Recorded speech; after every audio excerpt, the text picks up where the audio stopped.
नमस्कार, मैं संजना जाटव, सांसद भरतपुर। आप सबसे रामगढ़ की देवतुल्य जनता से हाथ जोड़कर अपील कर रही हूं कि आप आने वाले 13 तारीख को हमारे छोटे भाई आर्यन को भारी मतों से जिताएं और उन्हें आप विधानसभा भिजवाएं। आपका मत रामगढ़ के भाईचारे को कायम रखेगा। हाथ के निशान पर लगी एक एक वोट जुबेड़ जी को सच्ची श्रद्धांजलि होगी।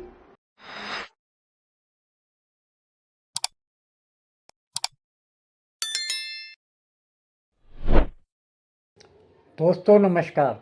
दोस्तों आज हम बात करेंगे युवा तुर्कों के बारे में। युवा तुर्क मतलब देश की राजनीति में नए पौध यानी नई उम्र के लड़के बच्चे अब एंट्रेंस लेते जा रहे हैं। जैसे कि पिछले लोकसभा में यानी 2024 के आम चुनाव में लगभग 2 दर्जन से अधिक युवा तुर्कों ने, नए युवा सांसदों ने अपनी जगह बनाई है।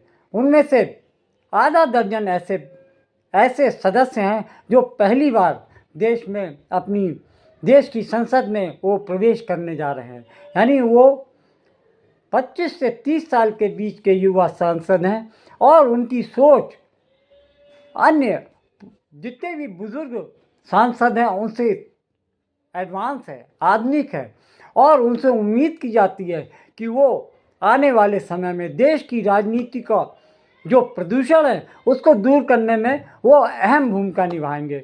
जिस तरीके से 25 से 30 साल के युवा तुर्क संसद में प्रवेश कर रहे हैं, उनकी सोच, उनकी जो प्रतिभा है, वो जो सामने सत्ता या विपक्ष में बैठे लोग हैं उनको प्रभावित करने में से बाज नहीं आएंगे।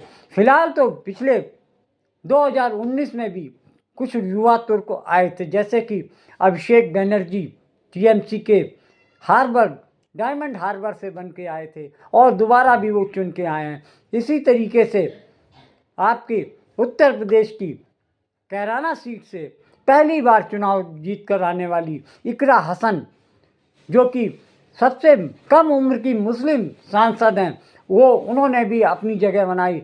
उसी क्रम में राजस्थान की भरतपुर लोकसभा से कांग्रेस की संजना जाटव, जो कि 29 साल की थी, उन्होंने सांसदी चुनाव जीतकर उन्होंने अपना प्रभुत्व, अपनी प्रतिभा और अपनी मेहनत को साबित कर दिया। आपको बता दें कि संजना जाटव जिस तरीके से, जिस परिवेश से, जिस परिवार और जिस सामान्य परिवार से आई हैं, उनको सांसद के रूप में प्रतिष्ठापित करने में उन्होंने जो जीतोड़ मेहनत की, उससे साफ जाहिर हो रहा है कि अब आम सामान्य के लोग भी इस कवायद में लग गए हैं कि वो देश की राजनीति को जो प्रदूषित हो चुकी है, लोगों को एक संदेश दे रहे हैं कि अब हम भ्रष्टाचार की गंगा को और बहने नहीं देंगे। इसी तरीके से संजना जाटव, जो कि एक किसान फैमिली की लड़की थी और शादी से पहले वो बहुत कम पढ़ी लिखी थी, लेकिन राजस्थान पुलिस में जब वो पहली बार राजस्थान पुलिस के कांस्टेबल कप्तान सिंह की वो पत्नी बनकर शादी करके वो जब अपने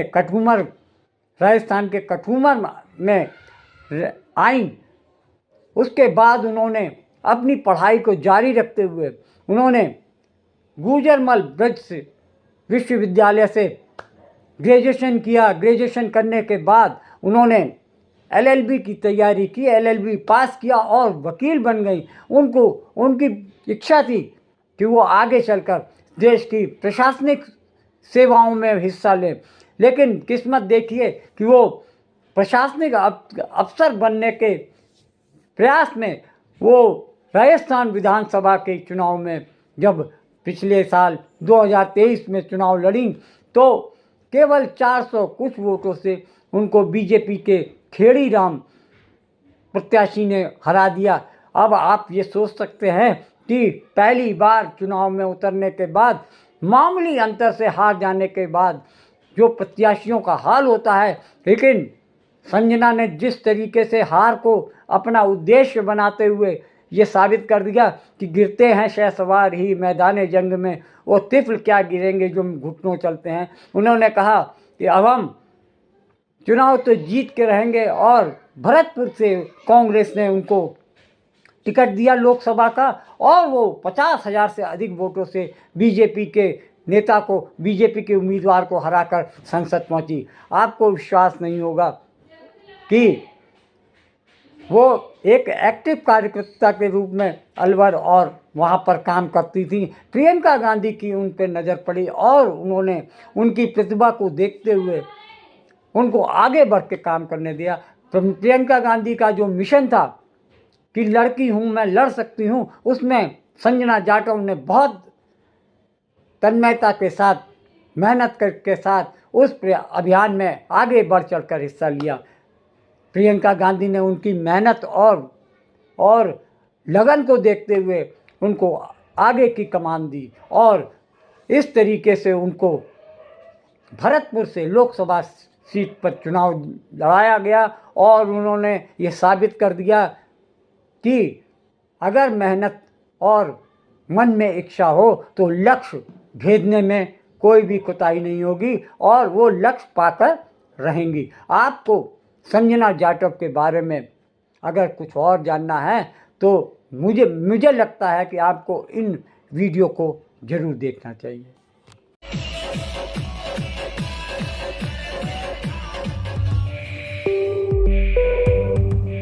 ये हैं राजस्थान की भरतपुर लोकसभा सीट से नवनिर्वाचित सांसद संजना जाटव। कांग्रेस के टिकट पर चुनाव लड़ने वाली संजना राजस्थान के अलवर जिले में दलित बहुल समूची गांव की रहने वाली हैं। लोकसभा जाने की खुशी उनके चेहरे पर साफ नजर आती है। देखो, मेरे लिए तो बहुत बड़ी जीत है, क्योंकि मैंने भी अभी विधानसभा का जब चुनाव लड़ा था, जैसे 409 वोट से हार गई, तो मुझे पता है कि एक एक वोट की कीमत बहुत ज्यादा अहम होती है। संजना की उम्र महज 26 साल है। वो राजस्थान से निर्वाचित होने वाली सबसे कम उम्र की सांसद हैं। संजना घर पर 2 बच्चों की मां, बहू और पत्नी की जिम्मेदारी भी निभाती हैं। साल 2016 में 12वीं पास करते ही संजना की शादी पुलिस कांस्टेबल कप्तान सिंह से हुई। शादी के बाद संजना ने सरकारी नौकरी की तैयारी की और अपनी पढ़ाई भी जारी रखी। मैंने आते ही कहा कि भाई पढ़ाई आपकी जारी रखनी है। पूछा इनसे, इससे पूछा आते ही, भाई आप बताओ पढ़ाई करोगे? उन्होंने कहा आप पढ़ लूँगी। तो मैंने इसका भाई पढ़ाई करो आप, अगर हमारी तरफ से कोई दिक्कत नहीं है। ऐसे देखो, गवर्नमेंट कर्मचारी अपने बच्चों को, मिसेज को पढ़ा तो सकता ही है, और हमें पिताजी का अच्छा वर्क था ठेकेदारी का, खेती बाड़ी भी है, तो थोड़ा सा ठीक है परिवार भी, तो हमने पढ़ाया। फिर राजनीति को ऐसा कुछ कारण हो गया, राजनीति में आ गई, तो राजनीति सपोर्ट कर दिया। तो हम तो महिलाओं को लेके मतलब हमेशा बहुत अच्छी सोच रखी हमने, हमारे परिवार ने। संजना के राजनीतिक करियर की बात करें तो इसकी शुरुआत जिला परिषद सदस्य के तौर पर हुई। बीते विधानसभा चुनाव में कांग्रेस ने अलवर की कठूमर सीट से संजना को उम्मीदवार बनाया, लेकिन वो महज 409 वोट से चुनाव हार गईं। लेकिन पार्टी ने फिर संजना पर भरोसा किया और लोकसभा चुनाव में उन्हें भरतपुर से प्रत्याशी बनाया। इस बार संजना ने भाजपा प्रत्याशी और पूर्व सांसद राम स्वरूप कोली को 51,983 वोट से हरा दिया। हारने के बाद में उस तरीके से महसूस नहीं होने दिया कि आप हार गए हो। पार्टी ने हारा हुआ ना समझते मुझे दोबारा टिकट दिया है, और अब भी उन्हीं के विश्वास से आज मैं इस जगह, और सांसद में नहीं, सांसद मेरी जनता है भरतपुर की पूरी। संजना की ये जीत इसलिए भी अहम है क्योंकि उन्होंने राजस्थान के सीएम भजनलाल शर्मा के गृह जिले भरतपुर में बीजेपी को मात दी। ऐसे में राजस्थान में कांग्रेस के प्रमुख नेता सचिन पायलट ने भी संजना की तारीफ की है।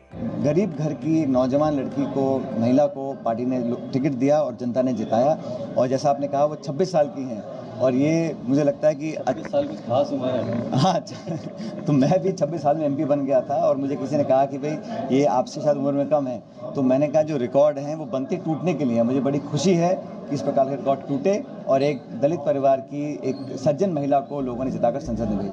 भरतपुर से भाजपा के प्रत्याशी रहे राम स्वरूप कोली मानते हैं कि पार्टी में अंदरूनी मनमुटाव के कारण उनकी हार हुई। संजना को भले ही राजनीति का ज्यादा अनुभव ना हो, लेकिन भरतपुर की जनता को उम्मीद है कि वो उनके क्षेत्र के विकास के लिए काम करेंगी। जिला परिषद सदस्य, पूर्व में विधानसभा चुनाव लड़ने का अनुभव उनके काम आएगा। जैसे मैंने देखा है पूरे चुनाव में, पूरे भरतपुर में कि वहाँ पानी की किल्लत है, मतलब बहुत ज़्यादा। ERCP की योजना का मेरा सबसे बड़ा मुद्दा रहेगा। और कोई वहाँ ऐसा कोई संसाधन है ही नहीं, मतलब रोजगार का, जिससे कि आमजन को रोजगार मिल सके। शिक्षा का नहीं है, चिकित्सा का नहीं है इतना कि बच्चे जैसे बाहर जाते हैं तो वहीं कोई शिक्षा के लिए ज़्यादा से ज़्यादा उनको कहीं बाहर जाने की ज़रूरत ना हो, कोई सारी सुविधाएं यहीं पे हों। और मैंने एक चीज़ भी देखी है, इसको खेल का जैसे कोई बड़ा मैदान हो, जैसे बच्चे क्या है कि सब में आजकल आप भी जानते हो रुचि होती है, पढ़ने की रुचि होती है, खेलों में रुचि होती है, तो उस तरीके से। और जो इसमें मैंने देखी है लोकसभा में एक जाट आरक्षण का मुद्दा सबसे पहले उठाऊंगी, और गुर्जर आरक्षण का भी मुद्दा उठाऊंगी, और एक जो भरतपुर को एक नई दिशा दूंगी।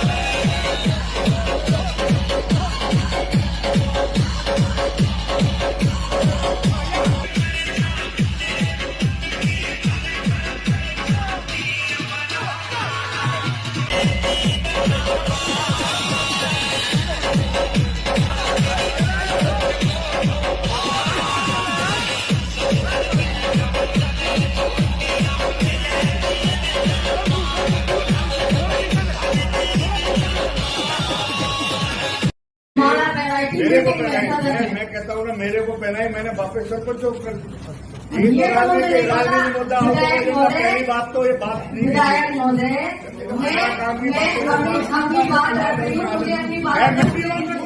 ऐसी बात 4 घंटे से बक के अलावा कोई बात ही नहीं हो रही।